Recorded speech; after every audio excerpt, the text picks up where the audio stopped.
Hello everyone, आप में से बहुत से लोगों को सिर्फ 2 ही दिन के पीरियड्स आते होंगे, मतलब कि 2 ही दिन ब्लीडिंग होती होगी। तो ये कितना सही है या फिर प्रॉब्लम वाली बात है?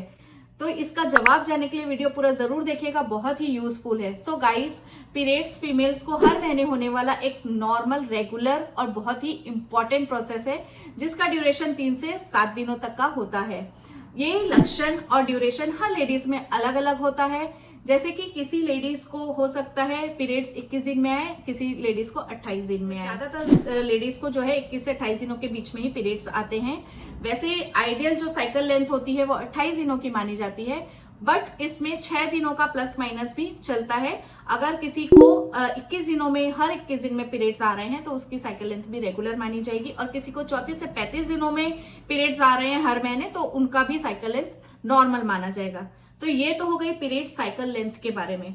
जिस तरह हर लेडीज में साइकिल लेंथ अलग अलग होती है, उसी तरह हर लेडीज में पीरियड्स के दौरान होने वाली ब्लीडिंग की अवधि भी अलग अलग होती है।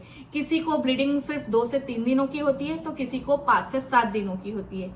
तो सवाल अब ये उठता है कि कितने दिनों की ब्लीडिंग होना नॉर्मल माना जाता है।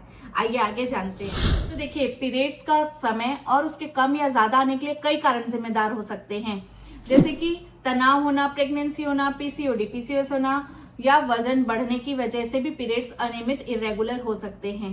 तो अब जानते हैं पीरियड्स का नॉर्मल ड्यूरेशन कितना होना चाहिए। क्या सिर्फ 2 ही दिन के पीरियड्स आना नॉर्मल है?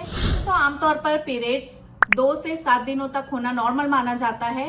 अगर आपको 2 दिनों से कम या फिर 7 दिनों से ज्यादा ब्लीडिंग हो रही है तो ये परेशानी की बात है, क्योंकि पीरियड्स में बदलाव हार्मोन्स में गड़बड़ी के कारण होता है, और इसके कई कारण हो सकते हैं, जैसे कि स्ट्रेस या फिर कॉन्ट्रासेप्टिव पिल्स।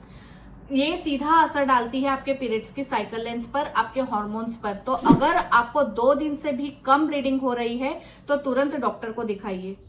अभी तक हमने जान लिया पीरियड्स की साइकिल लेंथ कितनी नॉर्मल होती है, कितनी होनी चाहिए, कितने दिनों की, और कब हमें डॉक्टर को दिखाना चाहिए। अब हम जानते हैं कि कितनी ब्लीडिंग नॉर्मल होती है, एक दिन में कितनी ब्लीडिंग होनी चाहिए।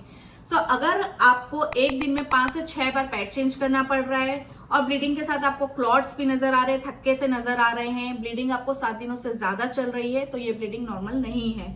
वहीं अगर आपको एक दिन में सिर्फ 2 से 3 बार पैड चेंज करना पड़ रहा है और बहुत ज्यादा ब्लीडिंग का एहसास नहीं हो रहा है, नॉर्मल सी चल रही है, तो ये आपकी नॉर्मल ब्लीडिंग है। भले ही आपकी ब्लीडिंग सिर्फ 2 दिन चले, पर पूरे से 2 दिन चलनी चाहिए, तभी आपकी ब्लीडिंग ये नॉर्मल कहलाएगी। आई होप आपको सब कुछ अच्छे से क्लियर हो गया होगा, कोई डाउट नहीं होगा। पर अभी भी अगर आपको कोई डाउट हो तो आप मुझसे कमेंट में जरूर से पूछेगा, आप मुझसे पूछ सकते हैं। और गाइस, वीडियो अगर अच्छा लगा हो, पसंद आया हो तो लाइक, शेयर एंड सब्सक्राइब करना बिल्कुल भी मत भूलिएगा। Thank you.